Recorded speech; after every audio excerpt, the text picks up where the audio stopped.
Šita knyga gimė, tai buvo mano viena iš svajonių ir labai sena svajonė, nes mano buvo darbas toksai. Aš labai daug metų dirbau renginių organizavime ir kadangi, kai organizuoji šventes, tu nori, kad jinai būtų labai graži, kad jinai būtų jauki, kad jinai būtų įsimintina. Ispanijoje gyvenanti lietuvė, renginių ir švenčių organizatorė, etiketo žinovė, dailininkė ir dekoratorė Rima Paukštė Lietuvoje pristatė savo debiutinę knygą Stalo dekoras – idėjos jūsų šventėms. Savo knygoje Rima atskleidžia, kad gražiai paserviruotas stalas dalis sėkmingos šventės. Man natūraliai gavosi taip, kad aš pradėjau dekoruoti stalus, dekoruoti pačią sceną, visą aplinką, kurioje turėjo vykti tas renginys. Tai vat natūraliai aš įėjau į dekoro pasaulį. To specialiai nesimokinau, bet man tiesiog taip gavosi. Ir tai labai pamėgau ir supratau, kad tai yra man labai artima širdžiai. Ir tuo metu, 90 metų pradžioj, knygų tokių išvis Lietuvoje nebuvo. Į mano rankas pakliuvo porą knygų iš vokiečių kalbos verstinės knygos.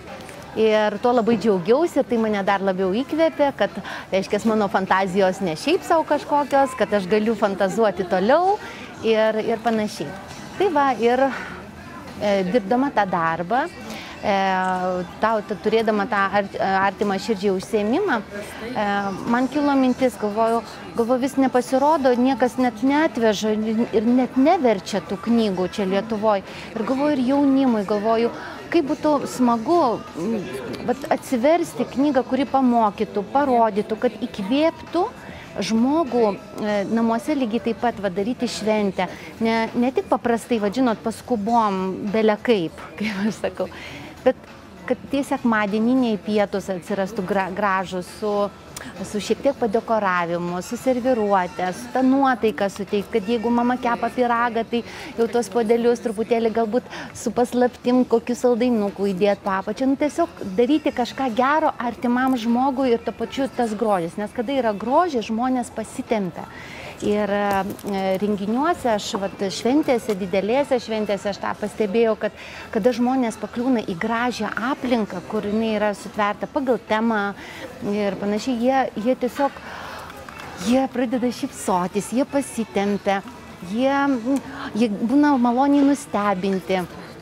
Ir tai dar labiau įkvepia daryti tai, ką aš ir dariau. Knygoje gausu įvairiausių idėjų – vaikų ir suaugusių gimtadieniams, jubiliejams, vestuvėms, iškyloms gamtoje, motinos ar tėvo dienai ir, žinoma, kalėdiniam stalui. Iš viso aprašomos 32 temos, gausiai papildytos iliustracijomis. Paskui galvoju, niekas nedaro to dalyko, galvoju, būtų tikrai smagu, tiesiog ant širdies tai buvo. Ir aš paėmiau ir su savo ilgamečiais draugais, kolegomis, žodžiu, pasakiau, sakau, pas mane tokia mintis, norėčiau išleisti knygą, jie man su didžiausiu noru padėjo tą svajonę įgyvendinti. Autorė tikisi, kad jos knyga ne tik įkvėps skaitytojus sukurti kažką gražaus, jaukaus ir harmoningo savo šventiniam stalui, bet ir sužadins fantaziją kurti dar įdomesnes dekoro detalės, nei atras jos knygose. Tuo pačiu toje knygoje, ką aš padariau, tai kad parodžiau žmogui, nuo ko pradėti ir kuo užbaigti tą šventę. Kad tai nėra sudėtinga. Ir tarsi, kad į kiekvienuose namuose gali žmogus susiorganizuoti savo kažkokį gražų gimtadienį, smagų tiesiog vakarėlį, kalėdas, aš jau nekalbu apie tas jau mūsų tradicinės šventės, kurias visi švenčiame, bet kažką naujo, daug labai daviau idėjų, kaip tai padaryti, planai, nuo ko jie gali braukyti ten toj knygai pasibrėžti. Aš visą tą tokią techninę bazę sudėjau į tą knygą, tai yra mano ilgametė patirtis, kad jinai būtų paprasta, aiški, be jokių aukštų frazių ir tuo pačiu daviau 32 temas, tokias kaip mintis, kaip galėtų atrodyti namuose šventė. Ir tuo pačiu, aišku, padekoravau stalą, kad įsikvėp.